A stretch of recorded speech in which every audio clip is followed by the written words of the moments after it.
நிறைய தரம் ஆண்டவருடைய சமூகத்தில் ஆண்டவர்கிட்ட கேட்டது உண்டு. ஆண்டவரே, ஏன் என் ஜெபத்தை கேட்க மாட்டீங்க? why are you not answering my prayer? இது ரொம்ப நாளாக கேட்டுக்கிட்டு இருக்கேன். ஏன் ஜெபத்தை ஆண்டவர் கேட்க மாட்டுறார்? ஏன் ஜெபத்தை ஆண்டவர் கேட்க மாட்டுறார்? சடீன் என்னுடைய உள்ளத்தில்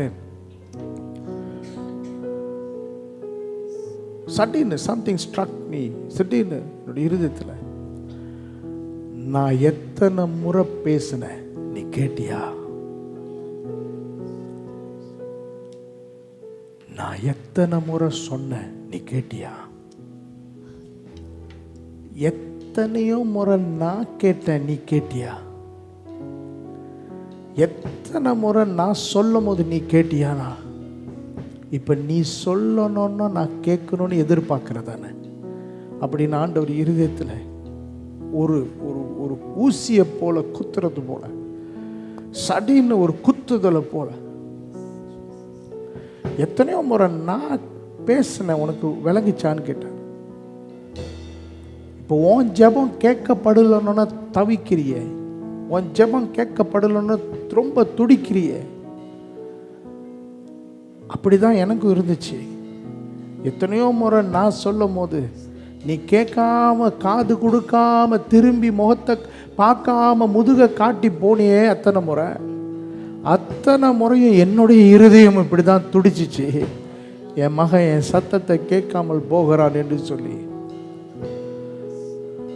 பிரியமானவர்களே, இன்னைக்கு நம்மளுடைய ஜெபம் கேட்கப்பட வேண்டும் என்று சொன்னா, if you want your prayer to be answered accurately, start listening to the small voice of God. தேவனுடைய சின்ன சத்தம், சின்ன கீழ்ப்படிதல். வையை வச்சு தொடாத, விலகு. அந்த ஒரு சின்ன சத்தத்துக்கு கீழ்ப்படி. அப்புறம் நீங்க எது வேணாலும் பேசுங்க, ஆண்டவர் கேட்பார். God is not someone that should be taken for granted. நான் என்ன வேணாலும் செய்வேன், நான் பிரார்த்தனை பண்ணும் போது அவர் கேட்கணும்.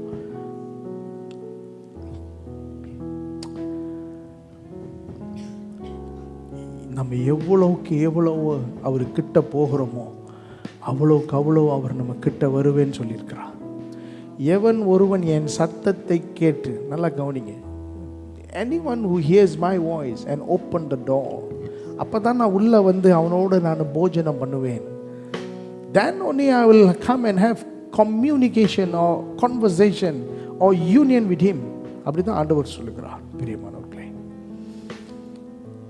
கடந்த வருஷம் எத்தனை முறை ஆண்டவர் பேசினார், நம்ம கேட்காமலே போனோம், மறந்து போனோம். இந்த வருஷம் சின்ன சத்தத்துக்கு கூட செவி கொடுங்க. Start listening to God. The small voice, obey it.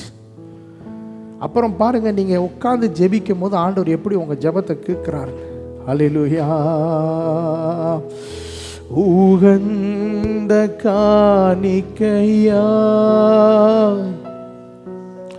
ஒப்பு கொடுத்தேனையா, சுகந்த வாசனையா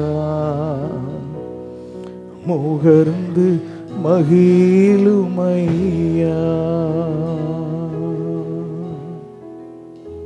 அவர் நல்லவர்.